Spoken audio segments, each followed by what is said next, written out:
Have you ever heard a ghost story so terrifying, so well documented, that it feels undeniably real?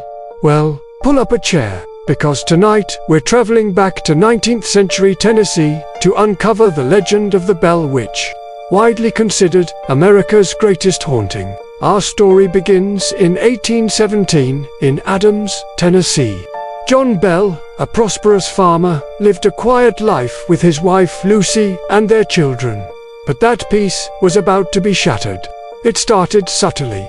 John was inspecting his cornfield when he spotted a strange animal with the body of a dog and the head of a rabbit.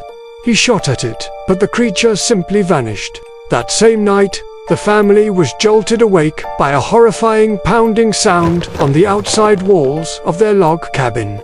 Night after night, the noises grew louder and more aggressive. It sounded like someone was beating the house with chains, like rats were gnawing at the bedposts, and a mysterious whispering started to fill the rooms. Soon, the invisible entity began to physically attack the family. It would pull blankets off their beds in the dead of winter, slap them, and pull their hair. The youngest daughter, Betsy, seemed to be the primary target. She was pinched, bruised, and tormented relentlessly by this unseen force. Desperate, John Bell confided in his neighbor, James Johnston.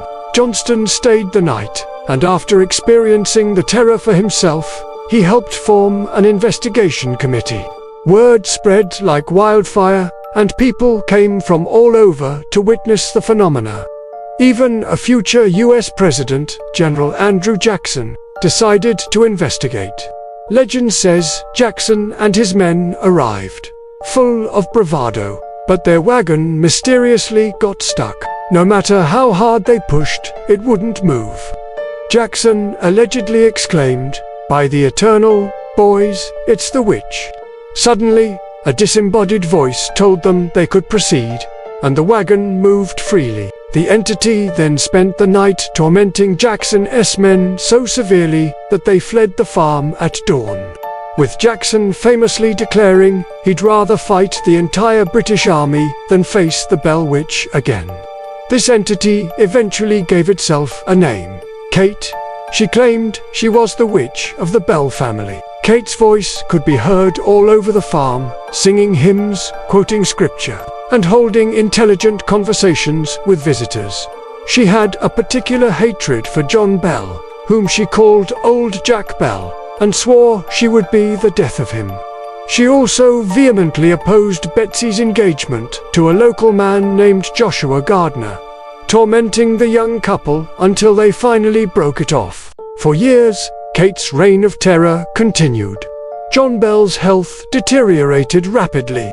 He suffered from strange twitching and had trouble swallowing. In December 1820, he fell into a stupor and couldn't be roused. The family found a strange vial of dark liquid in the medicine cabinet. When they tested it on the cat, it died instantly. Kate's voice then boomed through the house, cackling that she had given old Jack a big dose of that while he slept. John Bell passed away shortly after.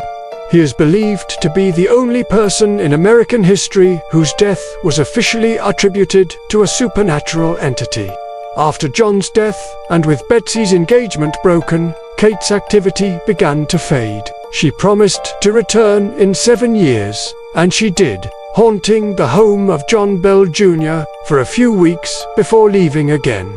This time promising to return in 107 years, which would have been 1935. Some locals claim strange things did happen that year.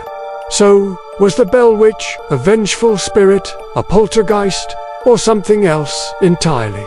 To this day, the Bell Farm and a nearby cave, now known as the Bell Witch Cave, are considered some of the most haunted locations in the country.